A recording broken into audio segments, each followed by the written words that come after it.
Bonjour tout le monde, bienvenue dans cette nouvelle présentation dans laquelle on va voir la classe des ostéoctiens. Donc les ostéoctiens, ce sont des poissons osseux. Ils sont subdivisés en 4 sous-classes. Donc la sous-classe des actinoptérygiens, sous-classe des dipneustes, sous-classe des brachioptérygiens et la sous-classe des crossoptérygiens. إذا باش تعقلوا عليهم la classe des ostéoctiens est subdivisée en 4 sous-classes. La sous-classe A, la sous-classe B, la sous-classe C et la sous-classe D. Donc ce sont les premières lettres de chaque sous-classe des ostéoctiens.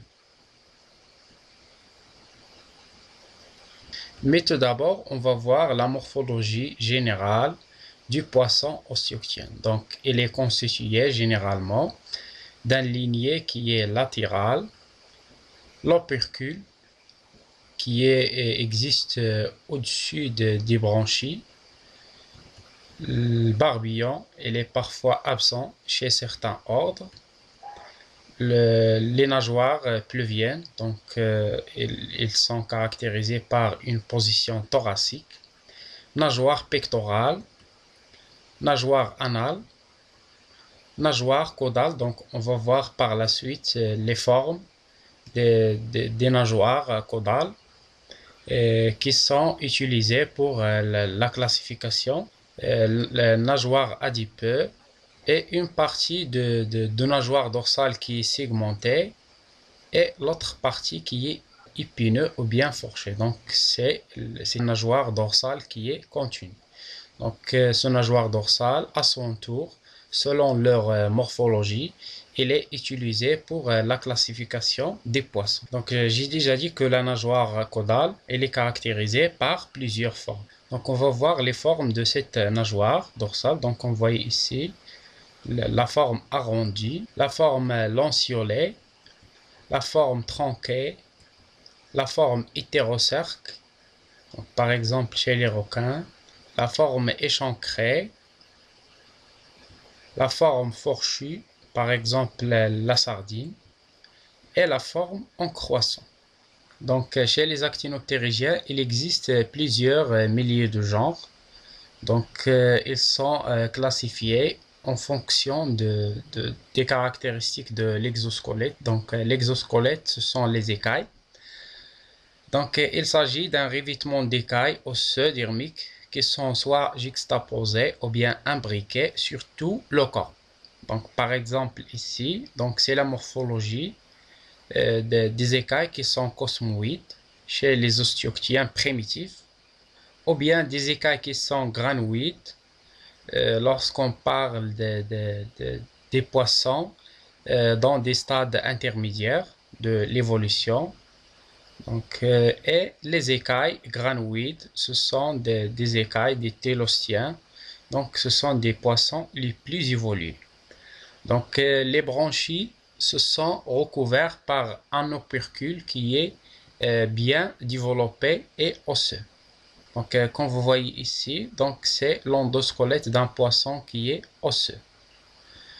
Donc, comme vous voyez ici, la nageoire caudale, elle est souvent homocerque avec l'existence de dollar. Donc, nous avons déjà dit qu'il existe 3 types des écailles, avec un autre type chez les chondrichthyens. Donc ce sont des poissons cartilagineux dont les écailles, ce sont les écailles placoïdes. Ils sont d'origine dermo-épidermique. Donc voilà les caractéristiques générales. Donc ils sont caractérisés par un cône d'odontine recouvert par une couche fine d'émail. Donc chez les ostéoctiens, il existe 3 types d'écailles. Donc soit des écailles cosmoïdes, ou bien des écailles granoïdes, ou bien des écailles élasmoïdes. Donc ce sont tous d'origine dermique. Donc pour les écailles cosmoïdes, ils caractérisent la sous-classe des dipneustes et la sous-classe des crossoptérygiens. Alors que chez les chondrostines et les holostines et brachioptérygiens, ils sont caractérisés par des écailles de type granoïde. Donc les télostiens Ce sont des poissons les plus évolués. Ils sont caractérisés par des écailles qui sont des écailles élasmoïdes. Donc ce sont des écailles très minces avec en général deux formes, soit en forme cycloïde, donc chez les malacoptérygiens, ou bien en forme sténoïde chez les acanthoptérygiens. Donc on va voir premièrement superordre des chondrystines. Donc ce sont des poissons osteoctiens à nageoires rayonnées. Donc la respiration, il est uniquement bronchiale. Les bronchies sont cachées par un opercule qui est bien développé et ossifié. Donc les chondrostines, donc ce sont des poissons actinoptérygiens primitifs car leur endosquelette reste très cartilagineux. Donc même s'ils sont classés dans la classe des osteoctiens, donc ils sont caractérisés par un endosquelette qui est très cartilageux. Donc leur nageoire caudale, elle est souvent hétérocerque. La bouche infère sur la face ventrale est munie d'un barbillon. La corne, elle persiste chez l'adulte. Donc l'exosquelette est constitué généralement des écailles du type granoïde. Donc ce sont des écailles non jointifs, donc ils ne sont pas liés entre eux. Par exemple, Eustyragon, donc c'est une espèce qui fournit le caviar. Donc le caviar est un aliment élaboré à partir des œufs de cette espèce qui est le sturgeon. Parmi les autres caractéristiques, donc l'existence des nageoires qui sont des nageoires rayonnées. Donc ces nageoires, elles sont constituées d'un grand nombre d'os, donc longs et fins, appelés les rayons. Donc il existe plus de 23 000 espèces de poissons à nageoires qui sont des nageoires rayonnées. Donc on voit ici dans ces deux photos. Pour la deuxième superordre, donc ce sont des holostiens. Donc ces poissons présentant des caractéristiques primitives.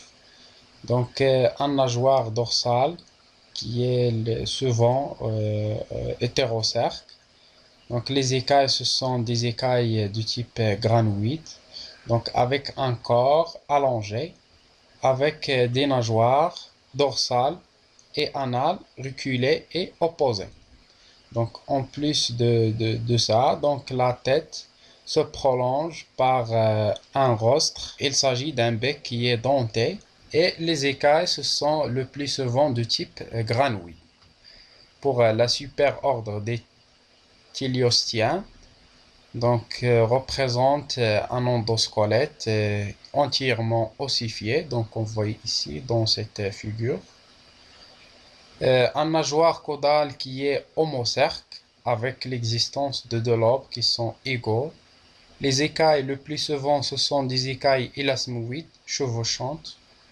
Donc ce sont des écailles imbriquées de type cycloïde lorsqu'ils sont arrondis ou bien sténoïdes s'ils sont munis de sténidés.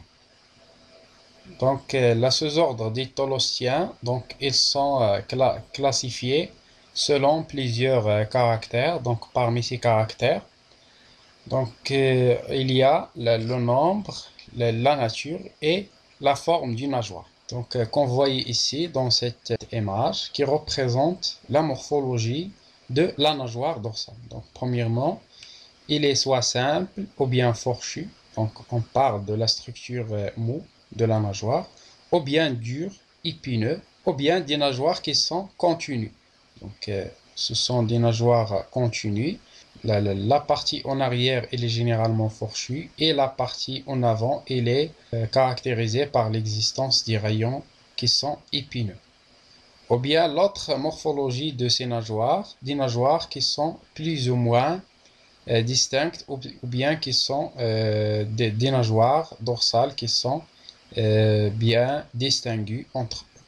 Donc voilà la morphologie de deux nageoires dorsales qui sont jointif. Ici, cette image, il représente deux nageoires dorsales plus ou moins distinctes, ou bien elles sont bien distinguées. Donc, on voit ici la première nageoire dorsale et la deuxième nageoire dorsale. Et parfois, certaines espèces, ils sont caractérisées par l'existence de trois nageoires dorsales qui sont plus ou moins distinctes. En plus de la nageoire dorsale, il y a aussi la morphologie de la nageoire anale. Donc, il est soit unique ou bien deux nageoires anales. Donc, on voit ici à rayons mou ou bien dur et épineux. Donc, au plus de nombre et la nature et la forme des nageoires, il existe d'autres critères, donc d'autres critères de classification des tylociens. Donc, c'est le type des écailles,